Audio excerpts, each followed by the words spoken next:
Insert Simulator has practically become a bit of a joke in recent years, as they're seemingly a simulator for just about every task and operation out there. On that note, Truck and Logistics Simulator would seem to fit the bill, as both its name and gameplay formula are as to the point as one can be. In terms of execution, however, while moving cargo may not be the most grandiose job out there, this newcomer to the sim space takes quite the rigid approach when it comes to letting its players experience the world of ground transport.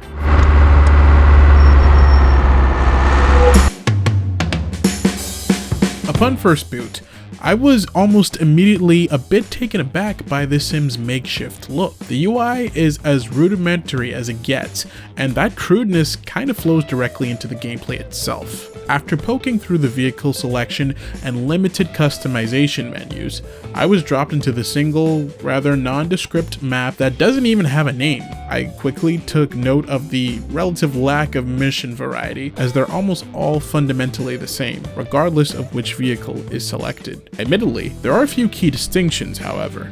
For instance, driving a large semi-truck allows you to take on heavy haul jobs like transporting a trailer of pickup trucks. On the other hand, a mere panel van only allows you to move small loads such as pallets. That said, considering this game boasts over 100 missions, one would hope there'd be some flair to them. But alas, the gameplay formula simply amounts to driving around the open world, pulling up to a mission orb, and then sifting through the list of cargo types / delivery lengths to determine which one you want. Then you simply go ahead and carry out the delivery and collect your credits and XP at the end. The only true important factors to be mindful of while playing is watching the fuel gauge and not taking any damage to your vehicle or cargo. There's no company to build or a transport network to expand. There isn't even a campaign journey to embark on, nor are missions given to you by actual characters or even in-game companies. Not to mention, all the action takes place on a singular map. It's large and has varied environments, to give it some credit. However, the fact that it nor any of the areas, or even any of the vehicles for that matter, have as much as a name makes the whole package feel and look rather flat and lifeless. In only a half hour, I was pretty much ready to write off this entire simulator as just another drop in the ocean of lukewarm simulator somethings out there that offer little to no real gameplay value. Yet, somehow, I'm not completely turned off. Question mark? If anything, I'm intrigued, if not a little bit disappointed, because I can see a lot of the potential here, but it's just not being pushed as hard as it should be. Prior to playing Truck and Logistics Simulator over the last few days, I had no idea that this actually started its life back in 2020 as a Steam Early Access title. Therefore, this review is actually for the full release, which is supposed to represent the 3 years of progression since The Sims' initial inception back in 2020. As I just stated, what's on offer here isn't bad, but the fact that it has spent so long in early access and I'm still left with a feeling of want for something more shows that there's still plenty of work to be done. But at the very least, many of the most important aspects do seem to be in good order thus far.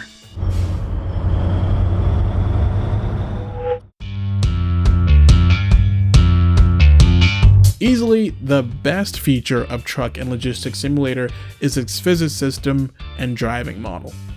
There are 8 vehicle categories in all. The differences between each type is actually rather noticeable. The categories include cars, pickup trucks, minivans, panel vans, drop-side vans, which are flatbeds, rigid trucks, which are box trucks, semi-trucks, and there's even a monster truck, for some reason. Apart from the latter, they're all pretty fun to maneuver and relatively easy to get used to. For instance, you can zoom around the map at high speed in an unbadged Ford Mustang, or deliver a load of boulders in a MAN semi. There's quite a distinct difference in handling and vehicle behavior depending on which vehicle you're driving. Not to mention the weight of the heavier vehicles and load factor of cargo is also well simulated.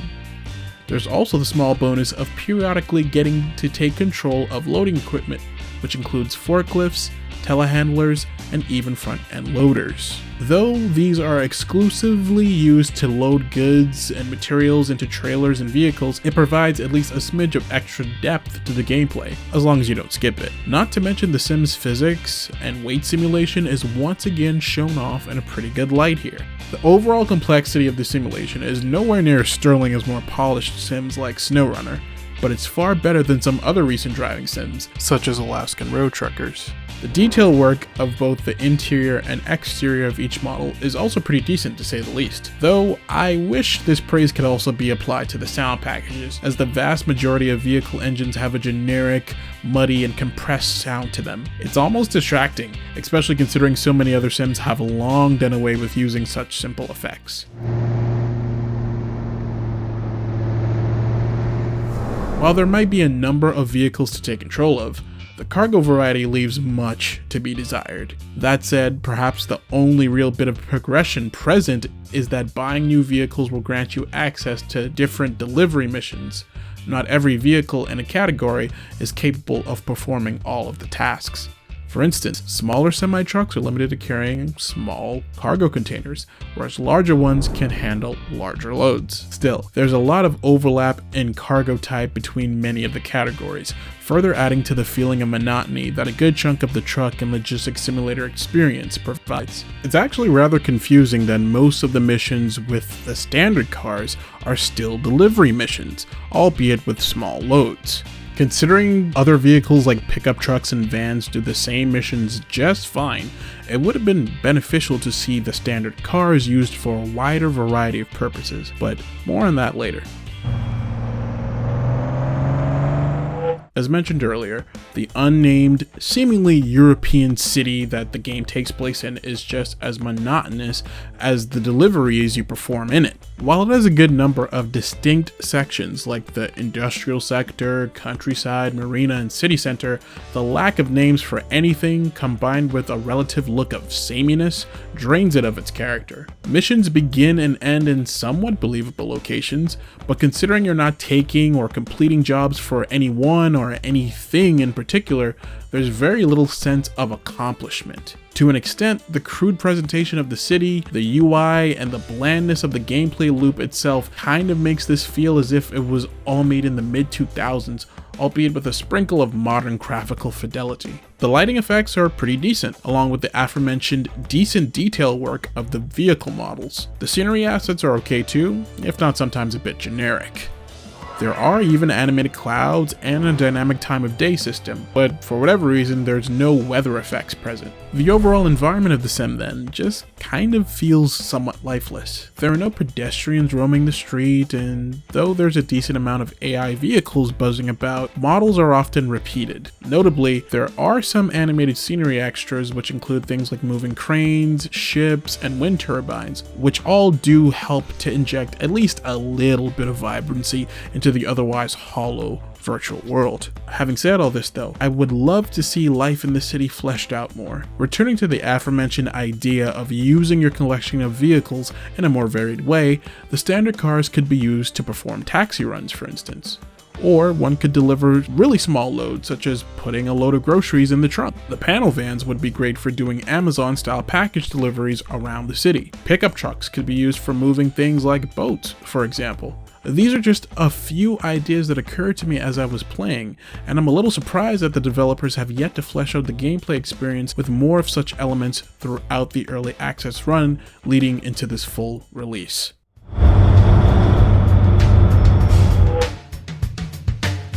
Truth be told, I actually wanted to dislike this simulator at first. Yet, strangely, I can't call it a bad experience. It's not broken, it's not buggy, and it's not even truly low quality. If anything then, it comes off like a meal that simply gets the job done. You ate it, it was filling, but it wasn't anything to write home about. That's essentially how Truck and Logistics Simulator in its current form feels. It's an odd, almost contradictory mixture of bland fun. That's an oxymoron if there ever was one. As a title coming out of a long run in early access, I have to consider it a bit of a letdown, as it should be more polished and have a larger scope at this point. With that being said though, this still has the makings of a pretty solid driving sim, albeit one that doesn't use all the tools in its garage. More varied missions that result in a diverse use of the extensive vehicle roster would do wonders for the experience, in addition to fleshing out the map and giving it more of a feeling of liveliness. Not to mention that the UI needs a facelift like yesterday.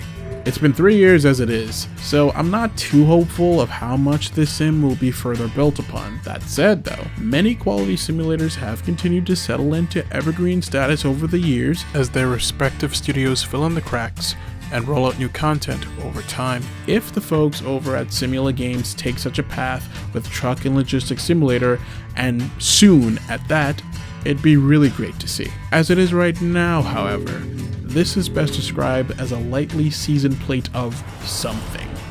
It does what it says on the tin, albeit a little bit too straightforwardly.